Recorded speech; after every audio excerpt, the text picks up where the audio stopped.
దేవునికి స్తోత్రం. ప్రభు నామంలో మీ అందరికి వందనాలు. ఈరోజు ఆదికాండము 22వ అధ్యాయాన్ని ధ్యానం చేసుకుందాం ప్రియులారా. గడిచిన దినమందు ఆదికాండము 21వ అధ్యాయంలో దేవుడు అబ్రాము శారాలకు జన్మించినటువంటి ఒకగానొక కుమారుడైనటువంటి ఇస్సాకును బలిగా అర్పించమని చెప్పాడు. అలా చెప్పినప్పుడు అబ్రహాము వెంటనే లోబడి తన కుమారుని తీసుకొని మరి ఆ పర్వతము పైన, మోరియా పర్వతము పైన తన ఒకగానొక కుమారుడైనటువంటి ఇస్సాకును బలివ్వడానికి సిద్ధపడ్డాడు ప్రియులారా. అలా బలివ్వడానికి సిద్ధపడ్డప్పుడు దేవుడు అబ్రాహామును గమనించి, అబ్రాహాము యొక్క విశ్వాసాన్ని గమనించి, లోబడే తత్వాన్ని గమనించి ఏమాత్రము ఇస్సాకుకు మరి హాని చేయకున్నట్లుగా దేవదూతలను పంపించి మరి ఇస్సాకును కాపాడాడు ప్రియులారా. అంత మాత్రమే కాదు, మరి దేవుడు వాగ్దానం చేసినట్లుగా మరి ఎన్నో సంవత్సరాల తర్వాత మరి వృద్ధాప్యంలో ఇస్సాకుని వారికి అనుగ్రహించాడు. కనుక ప్రియులారా, 21వ అధ్యాయం అంతయు కూడా అబ్రాహాము యొక్క విశ్వాసాన్ని మనం చూసాం. తన కుమారుడు అలాగే పెరిగి పెద్దవాడవుతా ఉన్నాడు. మరి 22వ అధ్యాయంలో చూసినట్లయితే అబ్రాహాము భార్య అయినటువంటి శారా మృతి పొందెను. 127 సంవత్సరాల తర్వాత వృద్ధురాలై శారమ్మ మరణించింది. మరణించినటువంటి శారా మృతదేహమును చూసి అబ్రహాము బోరున ఏడుస్తూ కృంగిపోతూ బాధపడుతూ ఉన్నాడు ప్రియులారా. అలా బాధపడుతూ ఉన్నప్పుడు తనకి ఏం చేయాలో, శారా మృతదేహాన్ని ఎక్కడ పాతిపెట్టాలో ఆలోచిస్తూ ఉన్నాడు. నేను ఇంతకాలము ఈ యొక్క దేశంలో పరదేశిగా ఉన్నానే, నా భార్య మృతి పొందింది, తనని తీసుకెళ్ళి నేను ఎక్కడ పాతిపెట్టాలని మరి ధనవంతుడైనటువంటి అబ్రహాము ఆలోచిస్తూ కూర్చున్నాడు.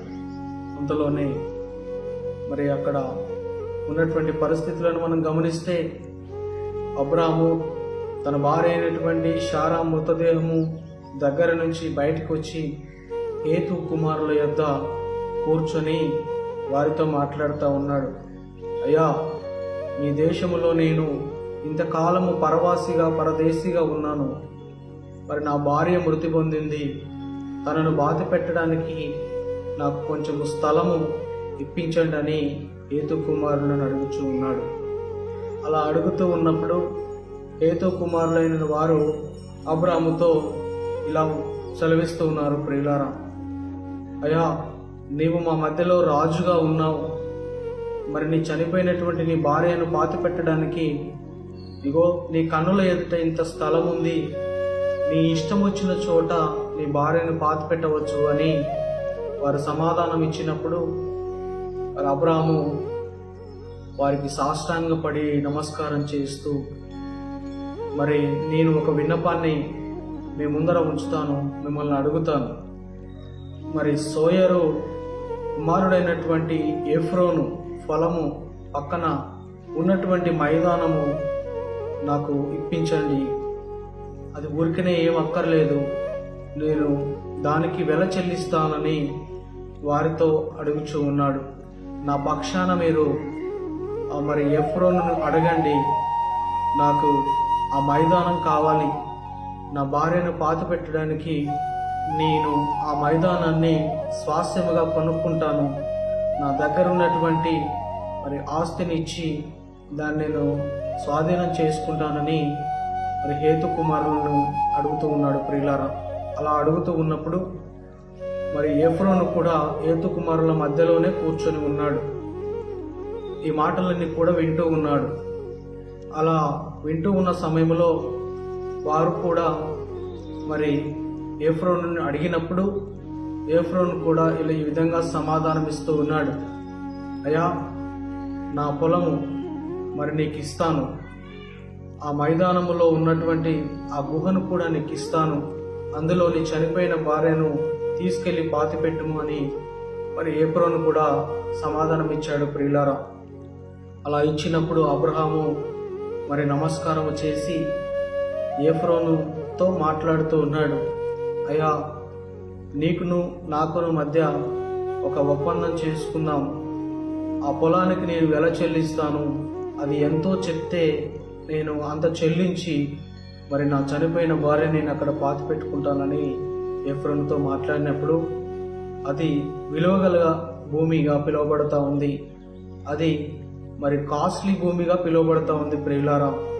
అలా అబ్రహాం అడిగినప్పుడు ఆ యొక్క భూమిని, ఆ మైదానంలో ఉన్నటువంటి ఆ గుహను మరి మాక్పేలా గుహగా పిలువబడుతూ ఉంది.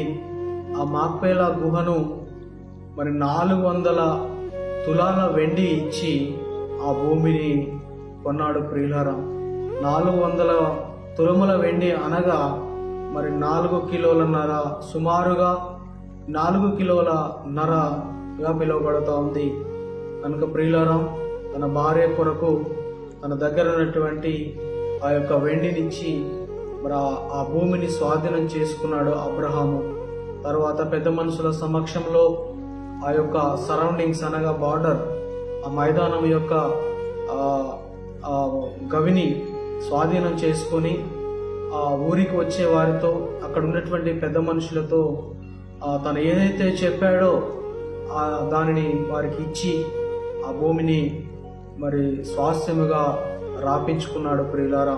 తర్వాత అబ్రహాము బాధపడుతూ, ఏడుస్తూ, దుఃఖిస్తూ తన భార్య అయినటువంటి శారా మృతదేహాన్ని తీసుకెళ్లి ఆ యొక్క మాక్పేలా అనగా మమ్రే దగ్గర ఉన్నటువంటి మాక్పేలా మరి పొలములో పక్కనున్నటువంటి మైదానంలో ఆ యొక్క గుహలో మరి శారా యొక్క మృతదేహాన్ని అక్కడ పాతి పెట్టినట్లుగా మనం లేఖనాలలో చూడవచ్చు.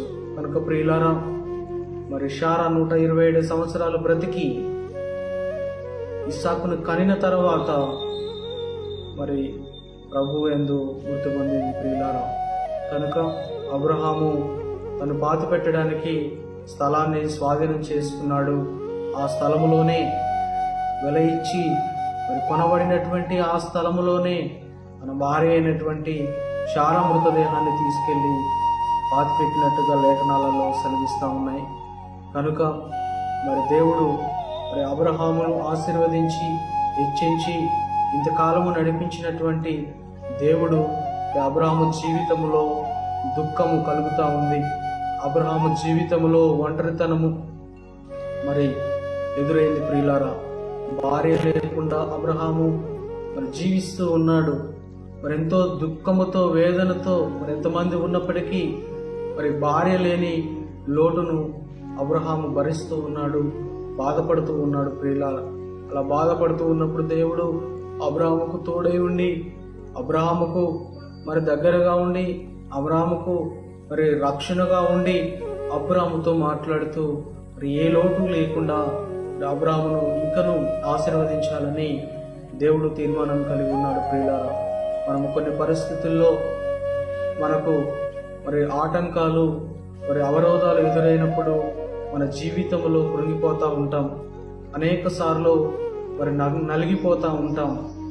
అలా నలిగిపోతూ ఉన్నప్పుడు దేవునిపై ఆధారపడినప్పుడు ఖచ్చితంగా దేవుడు మనల్ని మరి తన చెయ్యి పట్టుకొని ఆశీర్వదిస్తూ మనల్ని ఓదారుస్తూ ఉంటాడు ప్రియులారా. అలాగే జరిగింది.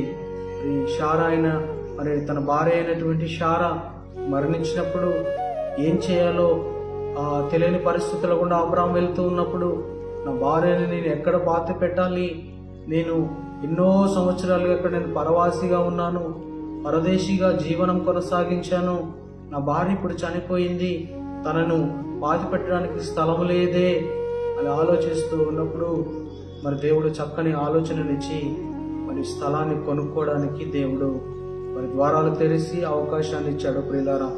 అలా అవకాశం ఇచ్చినప్పుడు చక్కగా ఆలోచించి ఆ దుఃఖంలోనే, బాధలోనే ఏతు కుమారుల యొద్దకు వెళ్ళినప్పుడు వారు సానుకూలంగా అబ్రహాము వైపు ఉండి మరి ఆ ఎఫ్రోనుతో మాట్లాడి తన పొలము పక్కన ఉన్నటువంటి ఆ మాక్పేలా గుహను మరి అబ్రహాముకి ఇచ్చి మరి శారా ఆ మృతదేహాన్ని అక్కడ పాతి పెట్టినట్లుగా మనం లేఖనాలలో గమనించాం. కనుక ప్రియులారా, ఈ యొక్క అధ్యాయంలో మరి అబ్రహాము యొక్క బాధ, వేదన అంతా ఇంత కాదు. ఎంతో దుఃఖిస్తూ బాధపడుతూ తన భార్య మృతదేహాన్ని తీసుకెళ్ళి అక్కడ పాతి పెట్టాడు ప్రియులారా. కనుక మరి దేవుడు అబ్రహాముకు తోడై ఉండి నడిపిస్తూ అన్ని విధాలుగా అబ్రహాముని ఆశీర్వదిస్తూ ఉన్నటువంటి దేవుణ్ణి మనము సేవిస్తూ ఉన్నాం. సమయంలో దేవుడు మనకిచ్చినటువంటి ఈ సమయాన్ని బట్టి మనము కష్ట సమయంలో దేవునిపై ఆధారపడాలని నేను ప్రభుపేట మనవి చేస్తూ, అన్ని సమయాలలో మరి దేవుడే ఆధారం చేసుకొని ముందుకెళ్లాలని నేను ప్రభుపేట మనవి చేస్తూ ఉన్నాను.